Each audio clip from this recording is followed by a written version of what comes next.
Summer holidays வந்தாச்சு, நம்ம GT ஹாலிடேஸும் வந்தாச்சு. GT holidays, South India's #1 travel brand. Aachi badam drink. Aachi badam drink ஒன்னு வாங்கினா ஒன்னு ஃப்ரீ.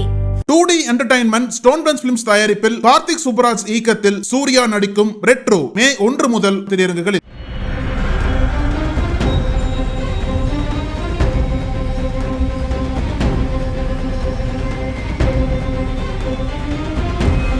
தூத்துக்குடியைச் சேர்ந்த 24 வயது இளம்பெண் மாலா பெயர் மாற்றப்பட்டுள்ளது. இவர் மீது பொய்யாக பதியப்பட்ட வன்கொடுமை தடுப்புச் சட்ட வழக்கு அவரது வாழ்க்கையை புரட்டி போட்டுள்ளது. இந்த சம்பவம் நகரையே உறைய வைத்து பரபரப்பான விவாதத்தை ஏற்படுத்தியுள்ளது. மாலா தூத்துக்குடியில் உள்ள ஷிப்பிங் நிறுவனத்தில் பணிபுரியும் பட்டதாரி. இதய நோயாளியான தந்தைக்கு சிகிச்சைக்காக அவரது தாய் அவ்வப்போது வெளியூர் செல்வதால் மாலா பெரும்பாலும் தனியாகவே இருக்கிறார். தினமும் 2 வீலரில் பணிக்கு செல்லும் வழியில் தென்மலை தென்குமரன் என்பவர் ஆபாச சைகைகள் வார்த்தைகள் மூலம் மாலாவை தொந்தரவு செய்து வந்தார். பின்னர் அவர் ரவுடி என்பது தெரிய வந்தது. கடந்த டிசம்பர் 22, 2024 அன்று மாநகராட்சி பூங்காவில் நடைபயிற்சி செய்த போது தென்குமரன் முத்தமிடுவதாக சைகை காட்டி கொலை மிரட்டல் விடுத்தார். இதனால் பயந்த மாலா புதுக்கோட்டை அனைத்து மகளிர் காவல் நிலையத்தில் புகார் அளித்தார். போலீசார் தென்குமரனை கைது செய்து பின்னர் ஜாமீனில் விடுவித்தனர். ஆனால் ஜாமீனில் வந்த தென்குமரன் மாலாவின் வீட்டிற்கு கத்தியுடன் புகுந்து மிரட்டினார். தொடர்ந்து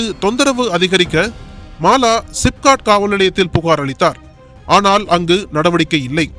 பின்னர் நெல்லை டிஐஜி மூர்த்தியிடம் புகார் அளித்ததன் பேரில் சிப்காட் போலீசார் கொலை முயற்சி வழக்கு பதிவு செய்தனர். இருப்பினும் தென்குமரன் கைது செய்யப்படவில்லை. மாலா ரூரல் டிஎஸ்பி சுதீரிடம் முறையிட்ட போது அவர் வழக்கை வாபஸ் பெற வற்புறுத்தியதாக கூறப்படுகிறது.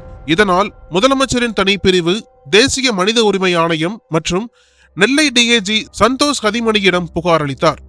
இதற்கு பதிலடியாக தென்குமரன் அளித்த புகாரின் பேரில் மாலா மீது ஏப்ரல் 13, 2025 அன்று வன்கொடுமை தடுப்பு சட்டத்தில் வழக்கு பதிவு செய்யப்பட்டது. தேசிய மனித உரிமை ஆணையத்தில் மாலாவின் புகார் விசாரணைக்கு அனுப்பப்பட்டு தூத்துக்குடி எஸ்பியின் கீழ் உள்ளது. ஆனால் போலீசார் தனக்கு எதிராக செயல்படுவதாக மாலா குற்றம் சாட்டுகிறார். என் உயிருக்கு ஆபத்து, திருமணமாகாத என் வாழ்க்கை நாசமாகிவிட்டது, ஆனாலும் போராடுவேன் என்று கண்ணீர் மல்க கூறினார். தென்மலை தென்குமரன் திருச்செந்தூர் பகுதியைச் சேர்ந்தவர். அதிமுகவை சேர்ந்தவராக பேசப்படும் அவர் திருட்டு அடிதடி வழக்குகளில் சிக்கிய சரித்திர பதிவேடு ரவுடி. தூத்துக்குடியில் குடியேறிய அவர் மாலாவின் நிறுவனத்துடன் முன்பு மோதல் கொண்டிருந்தார். மாலாவின் புகாரை நிறுவன உரிமையாளருடனான பகைமைக்கு பழிவாங்க முயற்சியாக பயன்படுத்தியதாக கூறப்படுகிறது. தென்மலை தென்குமரன், எனக்கு மாலாவை தெரியாது, என் மீது பொய் வழக்குகள் பதியப்பட்டுள்ளன, நிறுவனத்தின் புகை சத்தம் குறித்து புகார் அளித்ததால் இந்த சதி என்று கூறுகிறார். டிஎஸ்பி சுதீர், மாலாவின் புகார்கள் மீது விசாரணை நடக்கிறது, அவருக்கு பாதுகாப்பு அளிக்கப்பட்டுள்ளது, தென்குமரனின் புகாரின் அடிப்படையில் வழக்கு பதியப்பட்டது என்றார். மாவட்ட எஸ்பி ஆல்பர்ட் ஜான் புதிய விசாரணை அதிகாரி நியமிக்கப்படுவதாக தெரிவித்தார். இந்த விவகாரம் தூத்துக்குடியில் பெரும் பரபரப்பை ஏற்படுத்தியுள்ளது. ஆதரவற்ற இளம்பெண்ணின் போராட்டம் போலீசின் செயல்பாடு குறித்த கேள்விகளை எழுப்பியுள்ளது. அனல் பறக்கும் செய்திகளை அப்டேட் செய்து கொள்ள நக்கீரன் களத்தை இப்பவே சப்ஸ்கிரைப் பண்ணுங்க.